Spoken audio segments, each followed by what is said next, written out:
Hello guys, welcome to 5th generation hobby shop and welcome to another unboxing and testing. Shoutout po kay Sir Vivencio. Sir, welcome to 5th generation hobby shop. This is the KWC airgun pistol, steel bull, steel BBs, KWC 75 tactical. Yan, so chambered in 4.5mm steel ball. So yung bolitas po yan, yung magnet.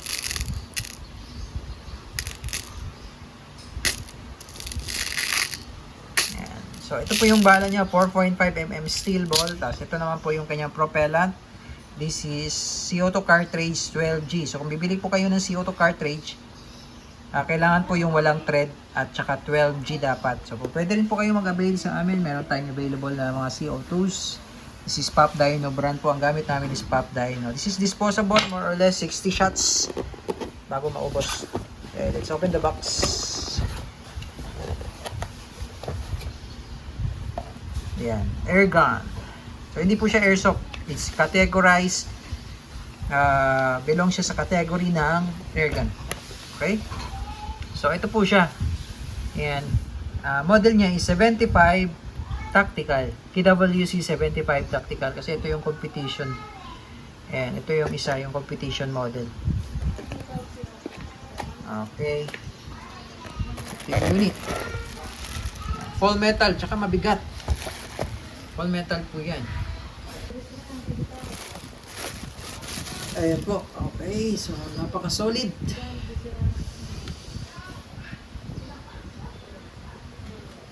Made in Taiwan. Ayan. Caliber 177. Steel ball. Kasi ito po, 177 din po ito. 4.5mm or 177. Ambidextrous, manual safety. Ito yung magazine niya. CO2 mag. Safe. And yung safe. Yeah, safe. Okay. Ambidextrous siya. So, kailangan, no, pwede pala siya kahit hindi nakababa yung hammer, pwede siyang i-save. May iba kasing unit kailangan ibabaan pa yung hammer. Pero ito, hindi na. Pwede mo siya i-save kaagad. So, ito yung slide release. Slide release. Pwede mo siyang atakin. Pwede mo rin siyang ibaba. Meron siyang abang para sa mounting. Ayan. Mounting hose. Magwell na siya. Ayan. Full metal po yan lahat. Metal yung slide, yung frame, metal. Pati dito sa grip, metal po yan lahat. Full metal talaga. Pati magazine. Metal din. Ayan. Okay, so load muna tayo ng load muna tayo ng CO2.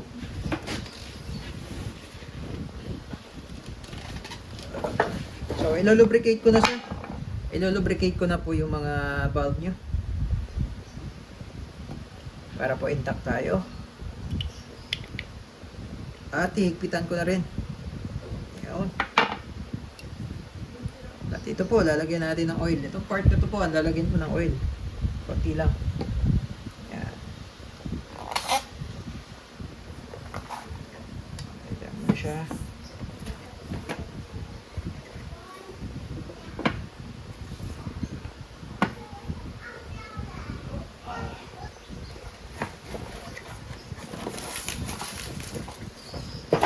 Ito po yung mga kasama sa box. May kasama na siyang bolitas, steel ball, tapos extra na cup.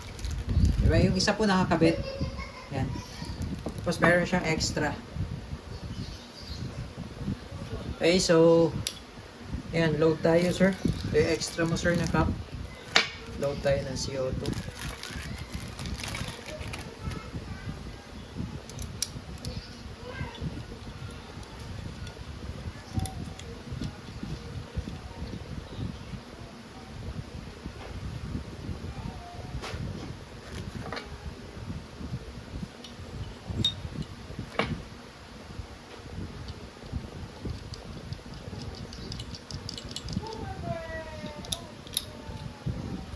Kailangan lang po mabilis na po yung pihit dito, sir, ha. Pagka pipihitin niyo po, tapos tamang higpit lang. Huwag niyo siyang higpitan kasi baka po huwag siyang higpitan ng todo, baka po ma-lost thread po yan. Tamang higpit lang po. Tapos pag maglo-load po kayo ng bala, ito po, dito lang po yan sa may butas. Steel ball.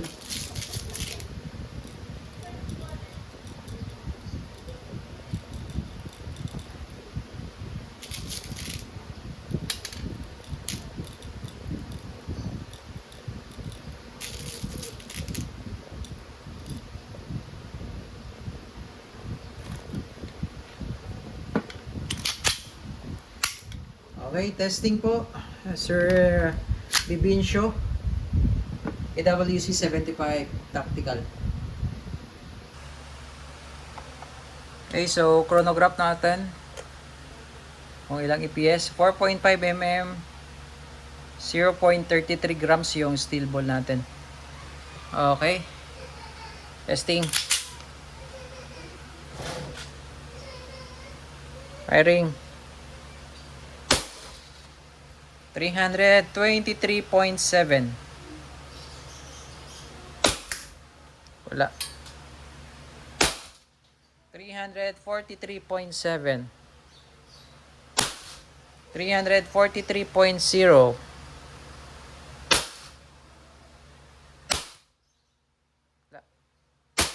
332.2. Malakas yung burst sound, yung tunog malakas, pati recoil malakas. Accuracy.